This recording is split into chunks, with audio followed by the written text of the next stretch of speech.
Glória a Deus. Bom dia, queridos, graça e paz. Só para os cheios do Espírito Santo, bom dia, graça e paz.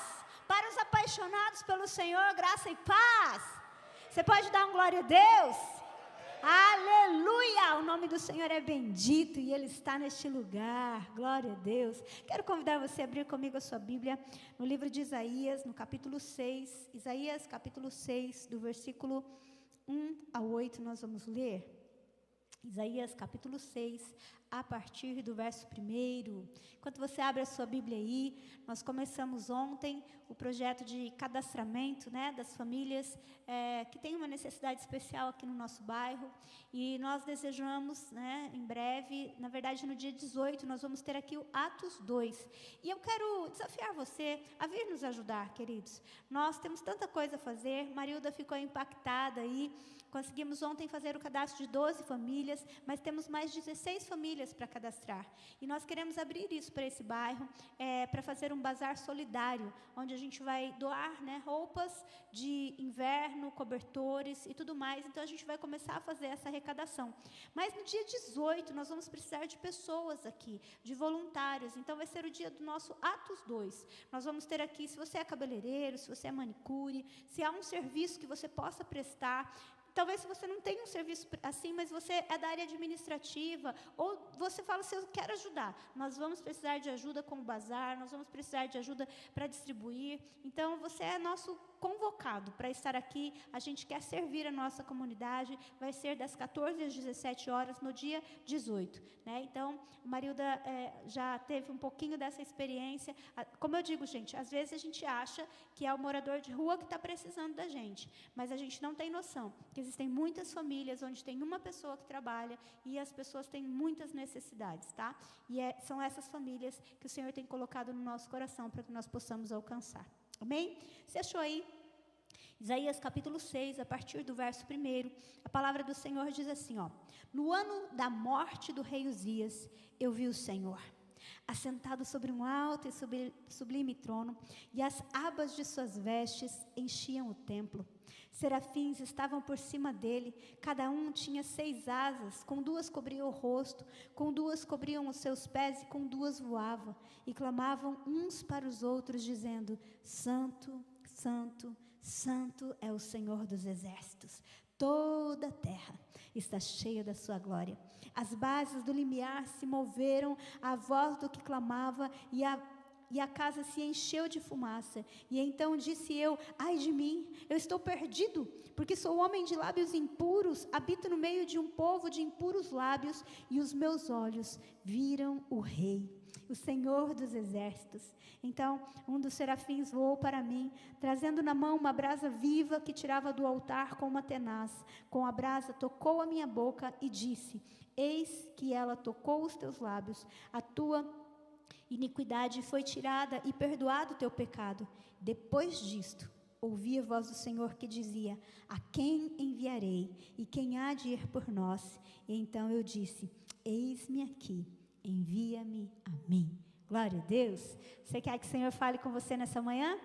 Então vamos pedir isso para Ele. Feche seus olhos. Peça para o Senhor falar com você nessa manhã.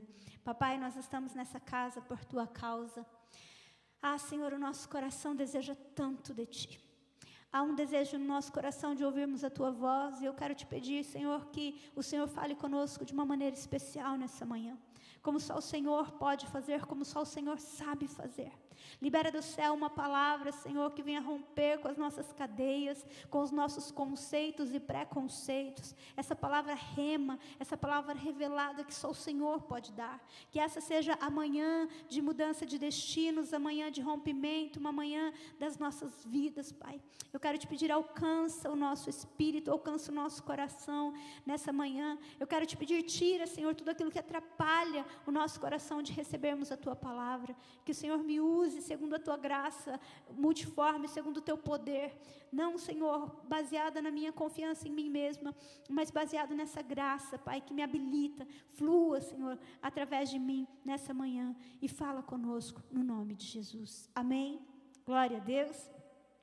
Sabe que eu particularmente amo o livro de Isaías. Obrigada, Mariadinha. Isaías é uma mini Bíblia, gente. Assim como a Bíblia tem 66 capítulos, Isaías tem 66 livros. Assim como a Bíblia é dividida em Antigo e Novo Testamento, onde o Antigo Testamento tem 39 livros e o Novo 27, assim também o livro de Isaías, ele é dividido onde os 39 primeiros capítulos, eles falam acerca de Israel, e os 27 seguintes falam acerca do Messias, de Jesus. É em Isaías 53 que nós temos um texto profético descrevendo como seria o momento da cruz. Isaías, ele é um sacerdote, na verdade, é um profeta que vai ser chamado de uma maneira especial, mas esse chamamento de Isaías, ele não acontece no capítulo 1, como quase todos os outros textos. O chamamento de Isaías acontece no capítulo 6, portanto, ele já era profeta, e ele já tinha uma experiência com Deus. Agora, olha que interessante, Isaías começa falando que no ano da morte do rei Uzias, foi quando ele teve uma visão do Senhor. E eu acho bem interessante ele se referir a essa morte de Uzias, sabe por quê? Porque alguns estudiosos afirmam que Uzias era primo de Isaías, mas sendo isso fato ou não, uma coisa é que Isaías era um profeta de linhagem real. Ele habitava no meio do palácio, então ele sabia tudo o que acontecia nos bastidores da linhagem real, de tudo o que acontecia nos bastidores com relação aos reis. E eu não sei se você sabe, mas Uzias era um rei muito bom. Uzias era um rei que agradava o coração de Deus, até que houve um momento em que o seu coração se ensoberbeceu. E quando o coração do rei Uzias se ensoberbeceu, ele resolveu fazer uma coisa que ele não deveria fazer. Ele resolveu oferecer incenso na casa do Senhor. E a Bíblia diz que quando ele foi fazer algo que ele não foi chamado para fazer, ele foi acometido de lepra. Então, quando Uzias, ele tem uma experiência na casa do Senhor muito negativa, porque ele foi considerado impuro. E por ser considerado impuro, então ele é acometido de lepra e ele morre de lepra. Agora, isso faz muito sentido para nós, quando nós vemos então que a revelação que Isaías tem aqui, ele se assusta e ele fala, pronto, eu também vou morrer, porque Uzias morreu. Uzias, quando esteve na casa do Senhor, Uzias, quando teve uma experiência com Deus, e ele fez algo que ele não deveria fazer, ele morreu sendo um rei bom, e eu, que sou apenas um sacerdote, agora eu estou vendo o Senhor. E é por isso que então, quando a Bíblia fala aqui que ele vê o Senhor, né, ele tem uma visão de serafins que estavam por cima desse templo, e que com as suas asas eles cobriam, né, o rosto. Ele vê a glória de Deus, e ele ouve eles clamando uns aos outros, cantando a santidade de Deus. É natural que Isaías ficasse atemorizado e dissesse o seguinte: ai de mim, porque eu vi o Senhor, e os meus lábios são impuros, e eu habito no meio de um povo impuro. Então ele falou, eu também vou morrer. Só que, mesmo Isaías já sendo um profeta, Deus tinha um novo nível para Isaías. Aliás, querido, há sempre um novo nível em Deus para nós. E eu quero dizer isso para você nessa manhã. Há em Deus um novo nível para nós. E Deus tinha um novo nível para que Isaías pudesse viver. Mesmo ele já sendo um profeta, mesmo ele já sendo um sacerdote, Deus tinha uma revelação nova para dar para ele. Só que, para que ele recebesse essa revelação, isso estava condicionado a algumas coisas. E a primeira coisa que estava condicionado aqui é que, e eu quero deixar isso para você também, a primeira coisa que nós precisamos entender, se nós quisermos viver uma vida nova em Deus, é que nós precisamos deixar as experiências passadas para trás. Isaías tinha uma referência da glória de Deus que matava. Isaías tinha uma referência da glória de Deus que vinha, e quando a pessoa não estava pura o suficiente, essa glória de Deus fazia com que a pessoa se tornasse leprosa. Isaías tinha uma referência de que quando a glória de Deus vinha, era morte. Mas agora, Deus tinha uma revelação nova para dar para ele, uma revelação nova de quem era Deus. Sabe, queridos, muitas vezes nós vamos caminhando e nós vamos tendo experiências com o Senhor, experiências boas na nossa caminhada com Deus e experiências não tão boas, experiências onde nós vemos o Senhor fluir através de nós, experiências onde nós vemos as coisas acontecendo, mas de repente Deus ele nos leva a momentos onde as coisas dão uma estagnada. E nós precisamos entender que é porque Deus tem algo novo para nós. E se nós não deixarmos as coisas velhas para trás, nós não vamos viver esse novo nível da parte de Deus. Muitas vezes são experiências negativas, experiências onde nós não fluímos da forma que nós deveríamos fluir, experiências onde as pessoas talvez não nos trataram conforme nós esperávamos ser tratados ministerialmente, mas se nós não deixarmos as coisas velhas para trás, nós não vamos viver o novo nível que Deus tem para nós. Isaías tinha uma referência de que Deus era aquele que vinha com a sua glória e ninguém saía vivo. E Deus queria enviar agora Isaías de uma maneira nova, com uma unção nova. Deus tem uma unção fresca para você. Deus tem uma unção fresca para mim. Vou repetir isso, Deus tem uma unção fresca para você. Essa unção fresca, ela vai exigir de nós uma busca diferente. Essa unção fresca vai exigir de nós esse comando novo de Deus, esse envio novo da parte de Deus, vai exigir de nós que a gente venha se despir daquilo que a gente tinha antes, despir das experiências dos outros. Então a primeira coisa que nós precisamos aprender para viver o novo nível do Senhor na nossa vida, é deixar que as experiências do passado fiquem no passado, elas não podem nos barrar. A segunda coisa que nós vamos aprender para vivermos um novo nível de Deus, eu quero ler com você 1 Pedro capítulo 2, versículo 1 e 2. 1 Pedro, primeira carta de Pedro, capítulo 2, versículo 1 e 2.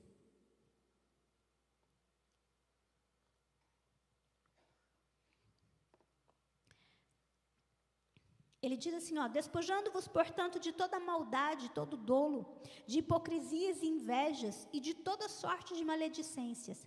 Desejai ardentemente, como crianças recém-nascidas, o genuíno leite espiritual, para que por ele vos seja dado crescimento para a salvação, se é que já tendes a experiência de que o Senhor é bom.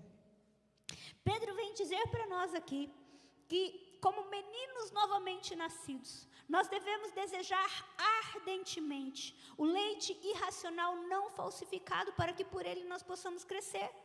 Então, a segunda coisa fundamental que nós precisamos ter para mudar de nível é uma fome ardente. Alguém já sentiu fome ardente? Alguém já sentiu fome ardente? Tem aqueles que sentem fome ardente todo dia, né?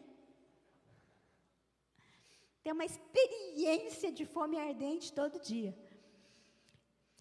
Você já viu bebê? Você já viu criança pequena, quando o leite da mãe não é suficiente? Já? Eu lembro um dia que, logo que o João Pedro nasceu, gente, primeiro filho, né? E aí a gente, lá naquela luta, amamentando, e só as mamães aí vão entender isso profundamente, né? Os papais vão entender também, mas as mães entendem um pouco mais. O que é você ficar amamentando e a criança chorando, e amamentando e a criança chorando. Gente, teve um dia que o João Pedro teve um probleminha de saúde, e eu fui com ele no posto, ele tinha 8 dias de nascido. E aí, quando eu voltei, eu estava muito cansada, uma semana inteira sem dormir. Aí o Marcos falou assim para mim, vai deitar, deixa ele comigo. Sabe o que ele fez, gente? Ele fez uma mamadeira de leite de caixinha para o menino. Está vivo até hoje. O menino dormiu, que era uma beleza. Ele ficou desesperado, porque ele falou, matei a criança. Mas nós precisamos ter fome ardente, nesse nível. O problema de nós, muitas vezes, não vivermos o sobrenatural de Deus na nossa vida, é porque nós não temos uma fome ardente da palavra de Deus. Nós não temos uma fome ardente do Senhor, porque muita gente entende assim, não, eu fui salvo pela graça. E eu quero dizer uma coisa para você, é fato, a salvação é de graça, porque nós recebemos a Cristo e Ele já fez tudo o que nós precisamos fazer. E Efésios 2, 8 e 9 deixa isso muito claro para nós. Vou pedir para projetar Efésios capítulo 2, versículo 8 e 9, porque é importante nós lermos esse texto. Ele fala isso, que a salvação ela é de graça. Porque pela graça sois salvos mediante a fé, e isso não vem de vós, é dom de Deus. Olha o versículo 9, não é de obras, para que ninguém se glorie. Então deixa eu falar uma coisa para você, a salvação, ela é de graça. Você não precisa fazer nada para que você seja salvo, amém? Tudo que Jesus Cristo fez na cruz do Calvário é suficiente. Agora entenda algo. Eu peguei uma frase emprestada aqui que eu amo, que diz o seguinte: a graça, ela anula o nosso mérito, mas ela não anula a nossa responsabilidade. A graça, ela anula o mérito. Não tem nada que eu faça para merecer, mas ela não anula a nossa responsabilidade. Qual é a responsabilidade? Eu tenho que crescer. E para que eu possa crescer, eu tenho que ter fome. Porque se eu não tiver fome, eu não vou me dirigir ao Senhor, eu não vou buscar ao Senhor. Se nós não tivermos um desejar ardente, se nós não tivermos uma fome fora da curva, nós vamos viver na média. Deixa eu contar uma história para vocês que mexeu muito comigo essa semana. Eu estou lendo o livro O Homem do Céu, do irmão Yun. Eu não sei se vocês já leram, mas ele foi um missionário na China e ele nasceu logo depois, né, de todo esse período comunista, onde a China já tinha mudado o seu formato. Então, a sua mãe, ela tinha conhecido Jesus antes que isso acontecesse, mas depois disso ela acabou se perdendo também, tiraram todas as Bíblias, era proibido ler Bíblia na China, e qualquer pessoa que fosse encontrada com uma Bíblia seria morta, e todos os bens da sua família seriam tirados, pegos pelo governo. E então, o irmão Yun, ele nasce nesse contexto, porém, o seu pai, ele pega câncer. Ele desenvolve um quadro de câncer, e aí um dia a mãe dele, desesperada, já estava assim, quase tendo problemas mentais, porque ela estava morrendo de medo de ficar sozinha para cuidar dos filhos, e ela começa a estar ali naquele quadro, e um dia à noite, meio acordada, meio dormindo, ela ouve uma voz que diz para ela assim: eu sou Jesus, você não está sozinha, eu sou Jesus. E aí ela se lembra do Jesus da sua mocidade, aquela experiência impacta tanto a vida dela, que ela faz uma aliança com o Senhor, e ela fala com os seus filhos e fala com o seu marido, e naquela madrugada, eles sabiam dizer assim: Jesus, cura o meu pai, Jesus, cura o meu pai, Jesus, cura o meu pai. E no dia seguinte, depois de muito tempo, ele começou a comer, e então, dentro de poucos dias, ele foi totalmente curado. E aquela experiência marcou aquela família, e o Yun começou a falar para a mãe dela assim: mãe, como que é uma Bíblia? E ela falou: eu não sei como é uma Bíblia. E ele falou: mãe, eu quero uma Bíblia. E aquilo começou a consumir, que ele queria conhecer uma Bíblia. Gente, isso é 1949, acho que foi que aconteceu isso na China. Então nós estamos falando aí de mais ou menos 1960. E ele falava: eu quero conhecer uma Bíblia.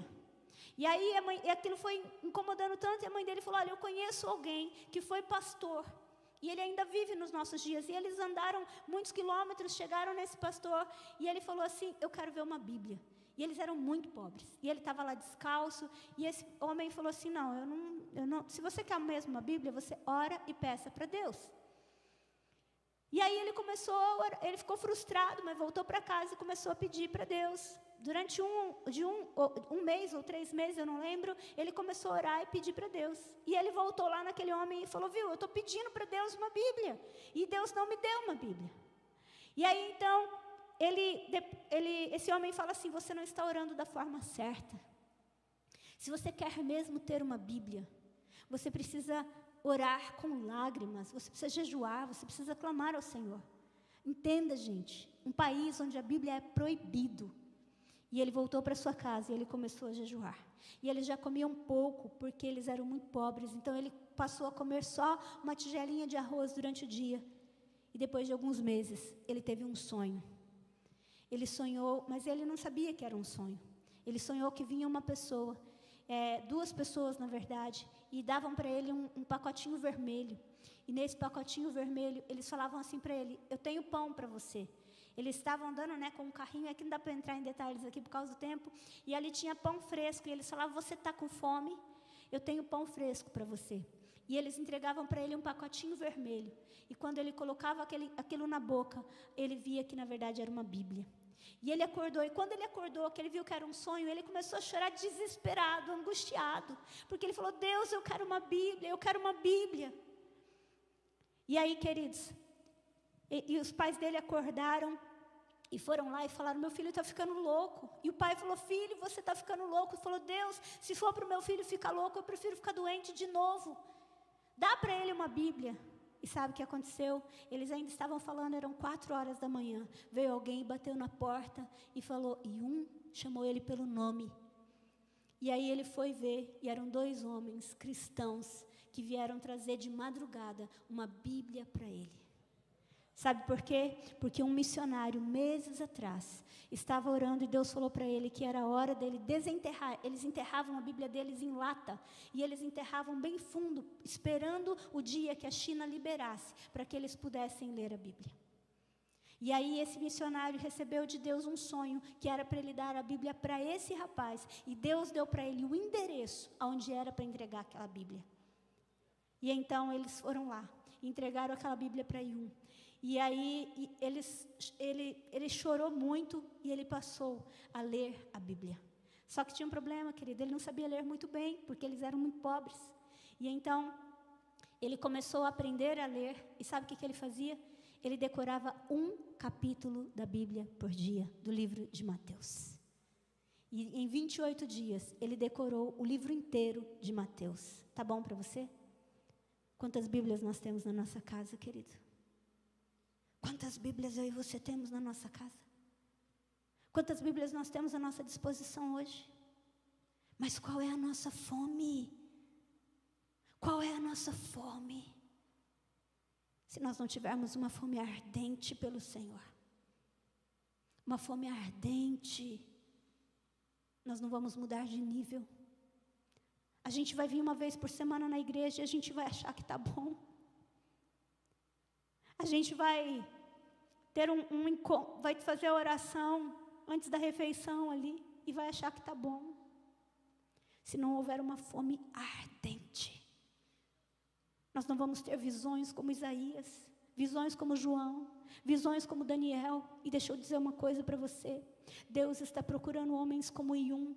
Deus está procurando homens como Isaías. Deus está procurando homens como Daniel. Deus está procurando homens como João, para Ele revelar o céu, para Ele revelar quem Ele é, para Ele trazer a revelação da sua santidade, para que a glória de Deus possa vir. Mas enquanto a gente não deixar as coisas velhas para trás, e enquanto não houver no nosso coração uma fome ardente, que nos faz desejar, que nos faz orar, que nos faz jejuar, que molha os nossos olhos de novo, Ele não virá.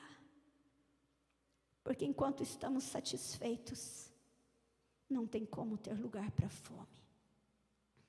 O problema é que nós estamos satisfeitos demais com o pouco, satisfeitos demais com o pouco. Sabe que o entretenimento desse século é considerado uma droga que satisfaz. Queridos, há algo novo da parte de Deus para mim e para você. Há algo novo da parte de Deus. O Senhor está nos chamando para um novo nível. Para um novo nível de verdade. Não importa se você já é profeta, não importa se você já anda vivendo em Deus, mas eu quero dizer algo para você. Há algo novo da parte de Deus para mim e para você. É um novo nível. É hora de nós nos incomodarmos, a ponto de nós sairmos do nosso conforto, a ponto de nós pararmos de querer ficar confortáveis. Algo que Deus trouxe ao meu coração há alguns anos, e eu tenho repetido isso. Na nossa vida com Deus só há 2 caminhos possíveis. Ou nós vamos buscar o Senhor cada dia mais, ou nós vamos estar satisfeitos cada dia com menos. Nos 2 casos, nós vamos atingir o nosso objetivo. Se nós buscarmos o Senhor cada dia mais, nós vamos encontrá-lo. Mas se nós ficarmos satisfeitos cada dia com menos, nós vamos morrer.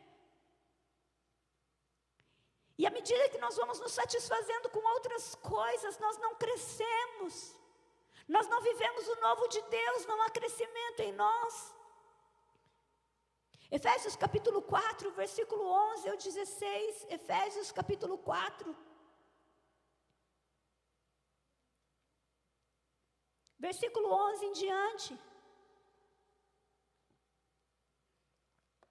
Esse texto fala para nós sobre os dons ministeriais, mas ele tem um porquê.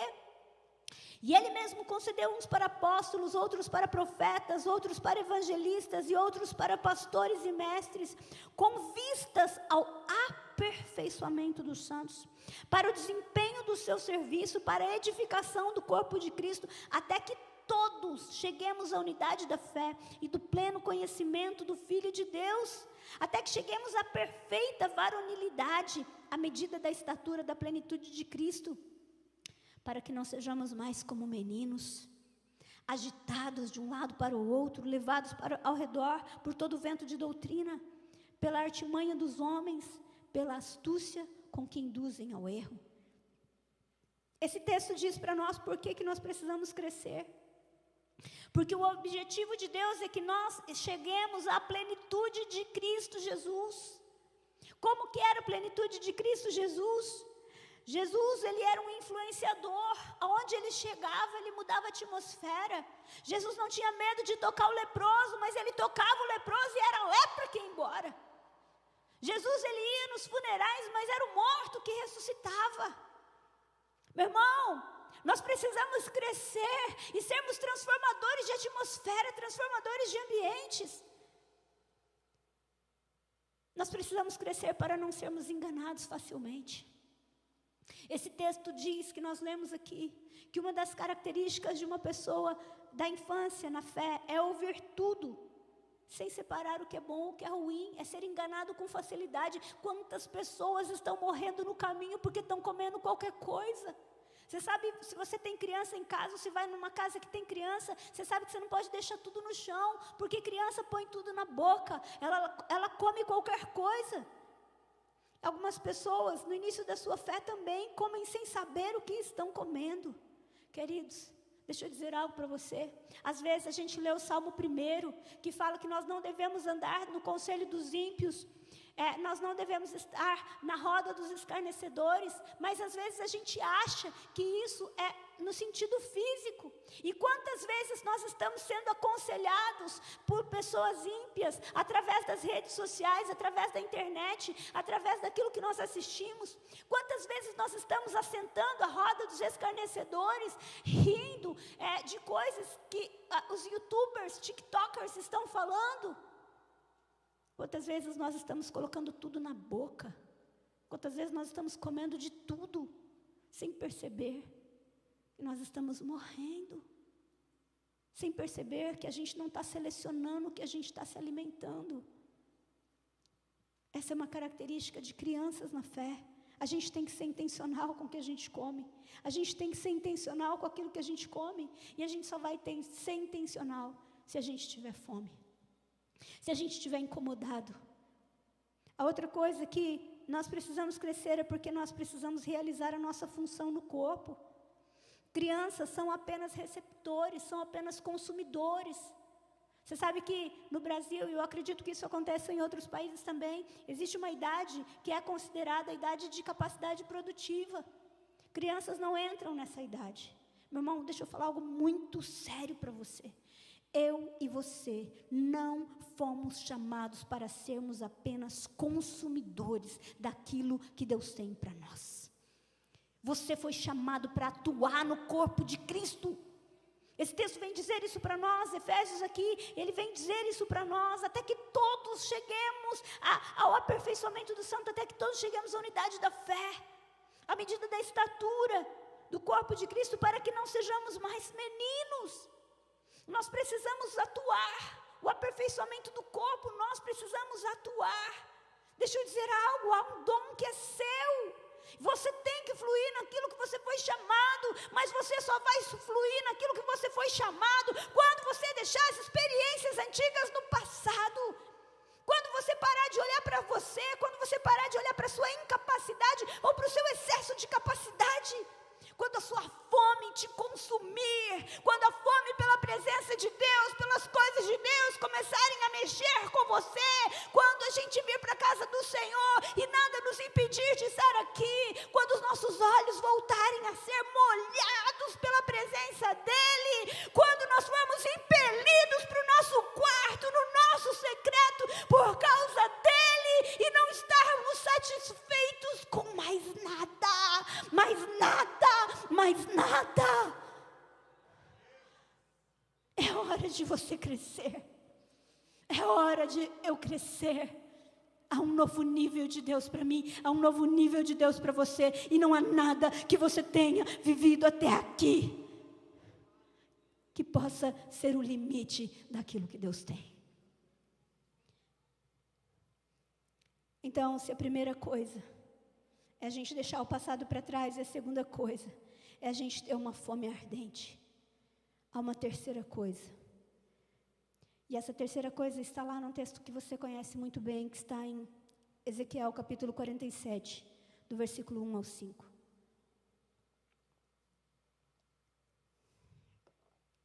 Ezequiel capítulo 47, do verso 1 ao 5.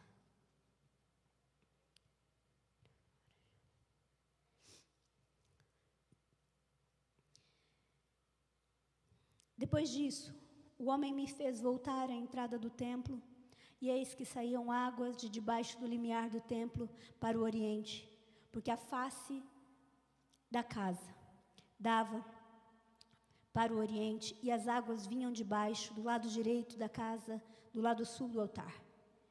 Ele me levou pela porta do norte, me fez dar uma volta por fora, até a porta exterior, que olha para o oriente, e eis que corriam as águas do lado direito. Saiu aquele homem para o oriente, tendo na mão um cordel de medir. Ele mediu 1000 côvados, e me fez passar pelas águas que me davam pelos tornozelos. Mediu mais 1000 e me fez passar pelas águas que me davam pelos joelhos. Mediu mais 1000 e me fez passar pelas águas que me davam pelos lombos. Mediu ainda outros 1000, e era já um rio que eu não podia atravessar, porque as águas tinham crescido, águas que se deviam passar a nado, rio pelo qual não se podia passar. Queridos, esse texto ele só é possível para nós porque o profeta responde a quem chama ele para caminhar. Entenda isso. O primeiro passo foi pisar na água, mas só que se ele não tivesse pisado na água, ele não experimentaria o segundo passo, que era as águas darem pelos joelhos. E se ele não tivesse ido pelas águas que davam pelos joelhos, ele não teria experimentado a água dar pelos lombos. E se ele não tivesse dito sim para o momento em que a água ia dar pelos seus lombos, ele não teria tido a experiência de nadar. O nosso problema é que a gente quer que Deus revele o quadro inteiro para nós, e na verdade Deus nos convida a dar um passo. Deus nos convida a dar o primeiro passo, e quando nós respondemos a esse passo, então nós somos chamados para o segundo nível. E quando nós respondemos essa segunda chamada, então o Senhor nos leva sempre para níveis mais profundos. O terceiro segredo para você viver um novo nível na sua vida é você responder àquilo que Deus já falou para você. É você dar uma resposta. Você sabia que, cientificamente, nós temos 48 horas para tomar uma decisão acerca de algo que nós ouvimos? Se você quer que algo faça diferença na sua vida, se nós não tomarmos uma decisão, se nós não respondermos em 48 horas, aquela palavra vai ser esquecida. Você está recebendo uma palavra hoje. Se em 48 horas você não der uma resposta para essa palavra na sua vida, infelizmente eu quero dizer algo para você, ela vai ser perdida.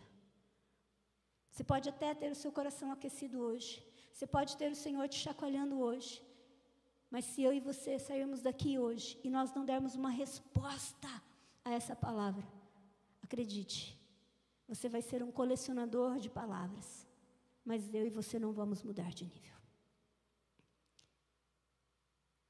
O terceiro segredo para a gente mudar de nível é responder, é darmos uma resposta, é fazermos alguma coisa, é nos movimentarmos. Eu gosto muito de um texto que está em João 7:37, eu amo esse texto, Gosto muito de ministrar acerca dele, como ele fala comigo. João capítulo 7, verso 37. João 7, 37.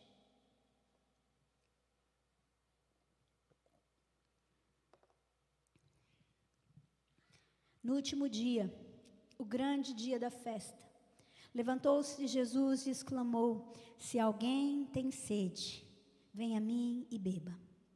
Quem crer em mim, como diz as Escrituras, do seu interior fluirão rios de águas vivas.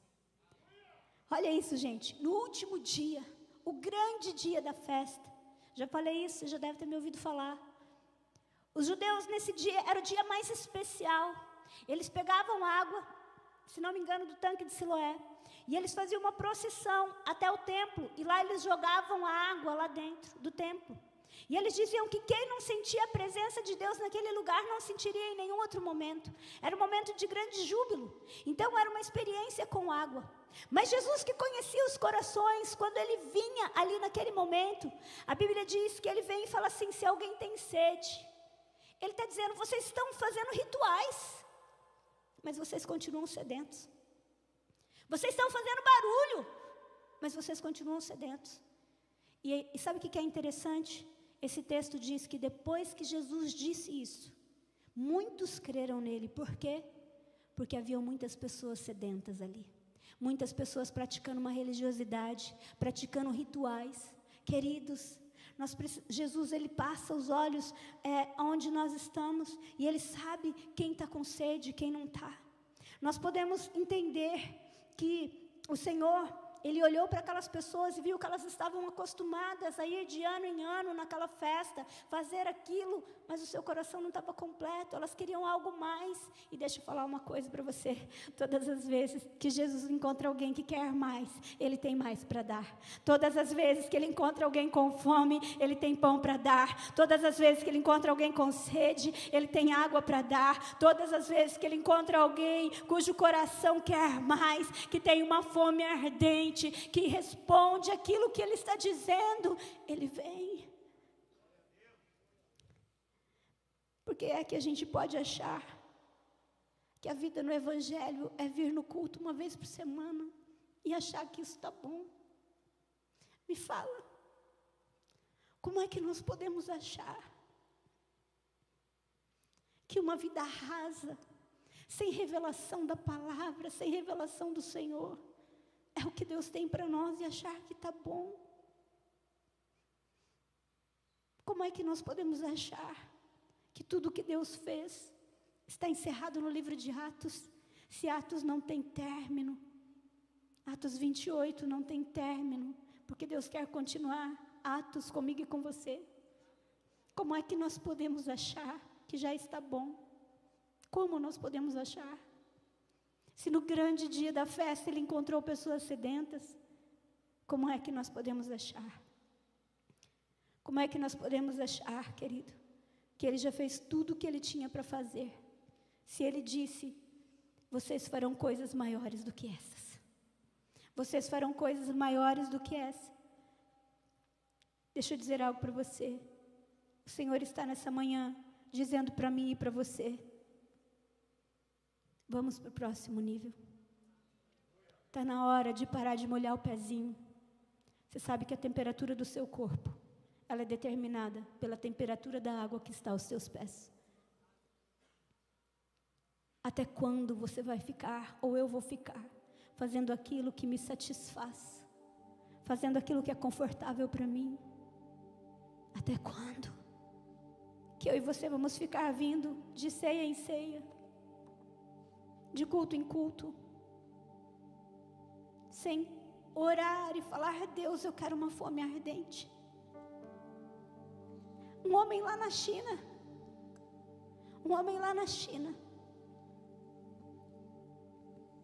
deixa eu contar uma coisa para vocês. Eu não sei se ele vai me entender, mas o Rodrigo está aqui. O Rodrigo tem deficiência auditiva. Ele usa aparelho, mas eu sei que ele não consegue captar tudo. Mas ele vem aqui, nós não temos intérpretes. Então ele vem e ele senta aqui. Sabe, gente, eu achei tão lindo. Outro dia o Rodrigo convidou alguém para vir aqui, com o pouco que ele tem, que são 5 pães e 2 peixinhos, que é a experiência que ele tem. Ele tem achado um jeito de pregar o evangelho.